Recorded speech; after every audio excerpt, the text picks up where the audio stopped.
గణతంత్ర దినోత్సవం republic day రోజు first citizen of the country మన ప్రెసిడెంట్ ఆఫ్ ఇండియా ఫ్లాగ్ని అన్ఫోల్డ్ చేస్తారు. రిపబ్లిక్ డే రోజు మనం గమనిస్తే కనుక ఇండియాస్ రిచ్ కల్చర్, మిలిటరీ ప్రొవెస్ కూడా చూపించుకుంటాం. త్రివిధ దళాలు అక్కడికి వచ్చి కవర్ చేస్తాయి.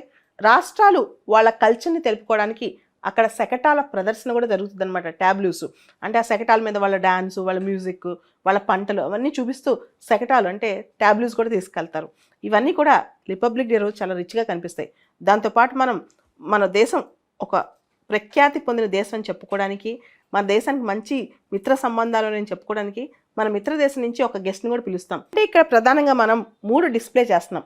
ఒకటి ఇతర దేశాలతో మనకున్న మిత్ర సంబంధాలు, రెండోది భారతదేశంలోని ఐక్యత అంటే రాష్ట్రాలు ఎంత సమన్వయంగా ఉన్నాయి, కోఆపరేటివ్ ఫెడరలిజం ఇలాంటి కాన్సెప్ట్స్ కూడా అక్కడ చూపిస్తున్నాం. రాష్ట్రాలు వస్తాయన్నమాట. ఆ తర్వాత మన మిలిటరీ సంపత్తి, మన త్రివిధ దళాలు, సాయుధ దళాలు, వాటి యొక్క విన్యాసాలు ఇవన్నీ అక్కడ చేసి చూపిస్తాం. అంటే మనకున్న మిలిటరీ సంపత్తి ఇవన్నీ కూడా అక్కడ డిస్ప్లే చేస్తాం. స్వాతంత్ర దినోత్సవం రోజు ప్రైమ్ మినిస్టర్ జాతిని ఉద్దేశించి మాట్లాడతారు. గవర్నమెంట్ ఒక విజన్, అచీవ్మెంట్స్ అన్ని చెప్తారనమాట ఫ్లాగ్ హాయిస్టింగ్ తర్వాత. రిపబ్లిక్ డే రోజు ప్రెసిడెంట్ మాట్లాడతారు. Prime minister head of the government, president head of the nation. రాష్ట్రాల్లో కూడా రిపబ్లిక్ డే రోజు గవర్నర్లు జెండా వందనం చేస్తారు. రాష్ట్రాల్లో స్వతంత్ర దినోత్సవం రోజు సీఎంలు ఫ్లాగ్ హాయిస్టింగ్ చేస్తారు.